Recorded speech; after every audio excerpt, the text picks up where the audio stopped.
کریم علیہ السلام کی ولادت ہوئی۔ حضرت آمنہ رضی اللہ تعالی عنہ بیان فرماتی ہے، آپ خود اس چیز کو بیان کرتی ہے کہ جب میرا بیٹا میری گود میں آیا اور جب میری گود میں آیا تھوڑی دیر گزرنے کے بعد جب میری نظر میرے بیٹے کے لبوں پہ پڑی تو میں نے دیکھا اس کے ہونٹ ہل رہے تھے، اس کے ہونٹ ہل رہے تھے۔ مجھے اس چیز کا احساس ہوا کہ ہو سکتا ہے اس کو بھوک لگی ہو، دودھ مانگ رہا ہو سکتا ہے پیاس لگی ہو، پانی طلب کر رہا ہو، یا کسی اور چیز کی حاجت ہو جس کو اپنی زبان سے بیان کر رہا ہو۔ حضرت آمنہ فرماتی اس کو سمجھنے کے لیے میں نے اپنا کان اپنے بیٹے کے ہونٹ کے قریب کیا، میں نے اپنا کان لگایا تاکہ میں سن سکوں میرا بیٹا مجھ سے کہنا کیا چاہ رہا ہے، میرا بیٹا مجھ سے مانگ کیا رہا ہے، میرا بیٹا مجھ سے طلب کیا کر رہا ہے۔ تو حضرت آمنہ بیان فرماتی ہے، قسم خدا کی جب میں نے اپنے کان کو لب محمد کے قریب رکھا ہے، محمد کے لبوں کے قریب رکھا ہے، تو میں نے سنا ہے اپنی کانوں سے میرا بیٹا دودھ طلب نہیں کر رہا تھا، میرا بیٹا پانی نہیں مانگ رہا تھا، میرا بیٹا جو ہے کھانا نہیں مانگ رہا تھا، میرا بیٹا غذا طلب نہیں کر رہا تھا، میرا بیٹا دولت و ثروت نہیں مانگ رہا تھا، میرا بیٹا تخت و تاج نہیں مانگ رہا تھا۔ قسم خدا کی میں نے اپنے کانوں سے سنا ہے میرا بیٹا اگر میری گود میں رہ کر اپنے رب سے مانگ رہا تھا تو اپنی امت کی مغفرت مانگ رہا تھا۔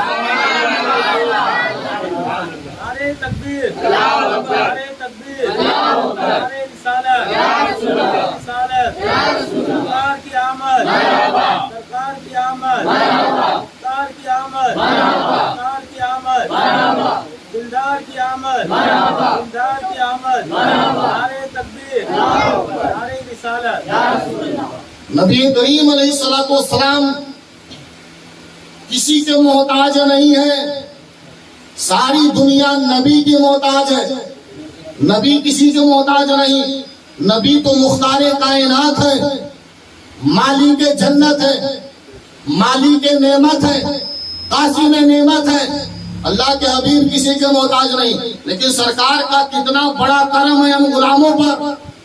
کہ جب پیدا ہو رہے ہیں تو پیدا ہوتے ہوئے اس وقت بھی ماں کی گود میں بھی ہم گنہگاروں کو یاد فرما رہے ہیں، ہم خطا کاروں کو یاد فرما رہے ہیں، ہم غلاموں کو یاد فرما رہے ہیں۔ ذرا آپ دل پہ تسلی کا ہاتھ رکھ کے بتانا، سال میں کتنی مرتبہ اپنے نبی کو یاد کرتے ہو، کتنی مرتبہ نبی کی محفل سجاتے ہو،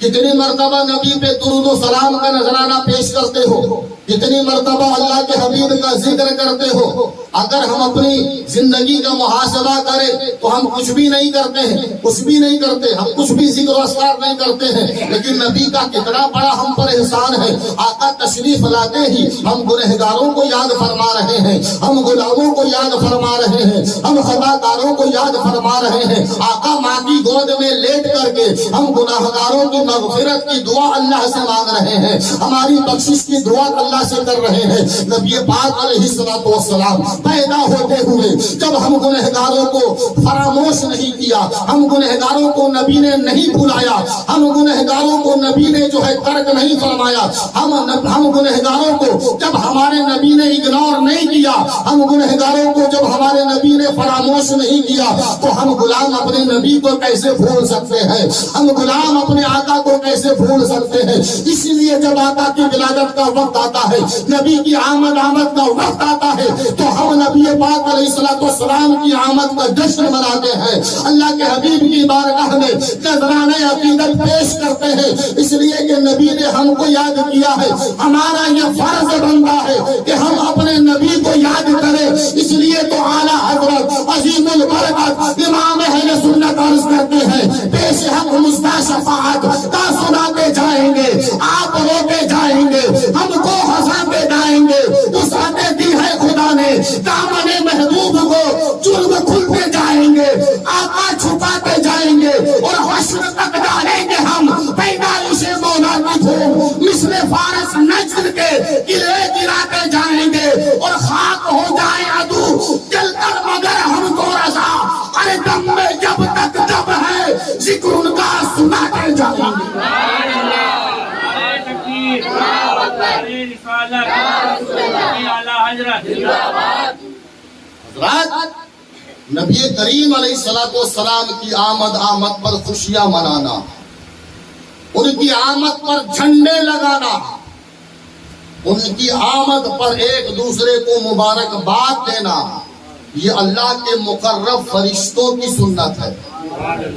فرشتوں کی سنت ہے، ایک دوسرے کو مبارکباد دے رہے تھے، مرحبا اہلا و سہلا، ایک دوسرے کو مبارکباد دے رہے تھے کہ نبی آخر الزمان تشریف لائے ہیں، نبی آخر الزمان تشریف لائے ہیں، تخلیق وجہ کائنات تشریف لائے ہیں، امام الانبیاء تشریف لائے ہیں، اللہ کے حبیب تشریف لائے ہیں، ایک دوسرے کو مبارکباد پیش کر رہے تھے۔